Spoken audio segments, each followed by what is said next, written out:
I always feel a little bit conflicted after that first international break where you know that, as Pep Guardiola said, that was that little pre-season time when teams are still getting to grips with the league and getting to grips with the speed and getting to grips with their formations and new systems, all those kind of things. And then they go away. And then they come back. And frankly, on the other side of that, you start to get a little bit more serious. The real kind of thing that I dislike about it is I think it disrupts the rhythm of a side. Or it can.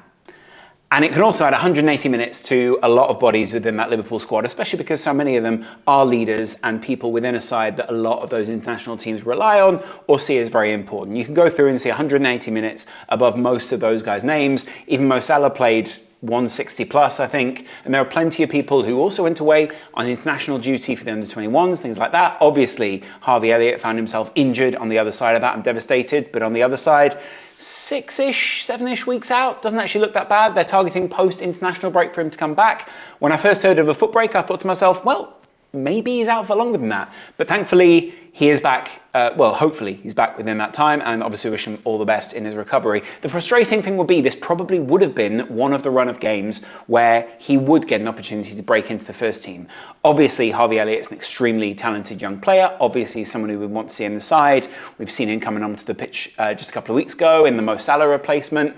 And immediately after that, Chiesa was signed, not as a reaction to that, but obviously we saw a difference in the team. And you can see that Harvey Elliott, as a talented young number 10, even someone who, like the England setup themselves, seem to be name-checking quite a lot. It's interesting just to see his progress as a player and how Liverpool will or won't fit him into this side. Of course, the other side of that is it also gives a little bit of time to recoup some players, such as Curtis Jones, who was not in the last 2 games of ours and, of course, has been recovering or getting himself up to full fitness. There's also plenty of other players coming back from that youth setup as well, who we're now going to try and integrate into this team. And I also remember Trainioni went away and scored a couple of goals away on his international break as well. So there's plenty of mixed reactions, should we say, to the international break. Obviously, Mo Salah also made his 100th, I think it was his 100th appearance for Egypt. Fantastic. But again, do we really need him putting all those minutes on his legs so early in the season? Probably not.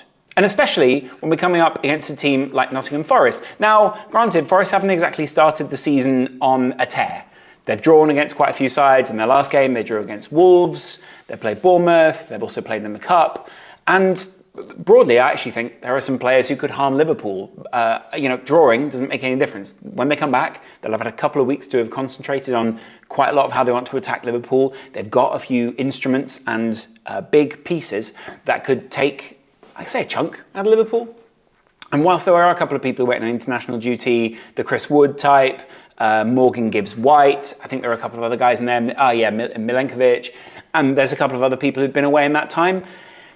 What we're really seeing is that these guys have got the instruments to, do something dangerous. For instance, the game against Wolves, Chris Wood scored a header. Liverpool are going to have to be careful on set pieces during this one. Morgan Gibbs-White, also, if you give away fouls around the box, which is what they obviously love to try and get. Note for Konate, Van Dijk, Trent, Robbo. Obviously, immediately in front of that, someone like McAllister, someone like Ravenberch, who had an incredible international break, or a very good international break. People still heaping praise on him.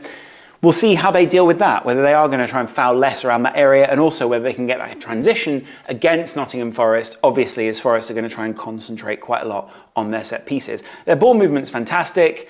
Their midfield relationships, I think Sangari's fantastic. I also think Elliot Anderson's been good, but I think Morgan Gibbs-White is the very fulcrum of that. Hudson-Odoi one side of him, and then obviously Elanga on the other side of that, and then that big man of Chris Wood that they also play off. I kind of think that if Chris Wood had like 3 heads, he would score 3 times the amount of goals. But I don't know if that's how football works. And then, of course, going the other way, Liverpool, we've had a pretty consistent team, apart from Konate and Quansah swapping out of starting 11s. Midfield's been pretty consistent. I'll be interested to see, obviously, if we start a couple of these guys, like, for instance, Diaz. I'll be interested to see if we start McAllister. Obviously, again, we see more South Americans going away. It's a long way to fly back. Endo, of course, went away with Japan. And there are plenty of other players, I think it's like 18 different names within that squad that went away and represented the country in some manner. Now, obviously, we want to hit the back of the international break well. I'm always annoyed by the fact that very often we have international break and then a couple of weeks, 5-6 weeks, international break, 5-6 weeks. it would definitely mess with players' rhythms. It's messing with teams' rhythms. Maybe it gave Slot an opportunity to do some coaching. Maybe it gave Slot an opportunity to explore some of the younger players within the side out there on that training pitch and see which talent he's got within the squad, to look at the fitness of someone like Chiesa, to, you know, basically just dig a little deeper on where this team are. And you would hope that is the case. He seems like a very detail-oriented coach. But at the same time, the disruption is annoying. We were 3 games to the good. We've just beaten Manchester United. There is a sense of momentum there. And Forest are somewhat of a banana skin within the Premier League. They're a side that not many people are going to want to come up against on the back of an international break, considering the talent of the Moore, Gibbs, White, those types of guys.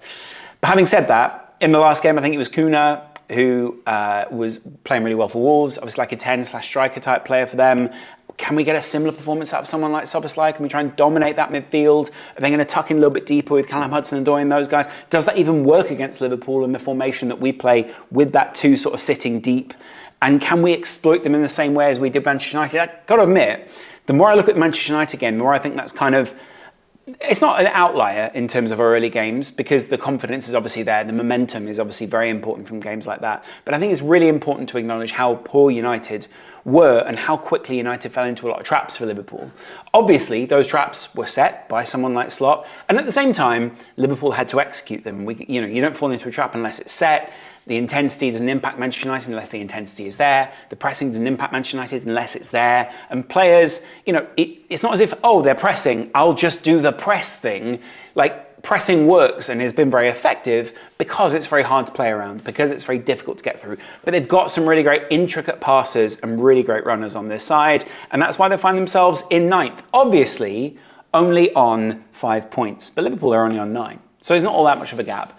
And they're only, a couple of points off Newcastle, Arsenal, those kind of teams. So I think Forest are a pretty difficult team to face on the opposite side of the international break, especially with so many players returning so late for Liverpool from South America and from further afield as well. It's frustrating, sure, but what are we meant to do? I still think you name roughly the same starting 11. Some people are saying maybe there is an exploration of Tyler Morton getting into the team. Maybe there is.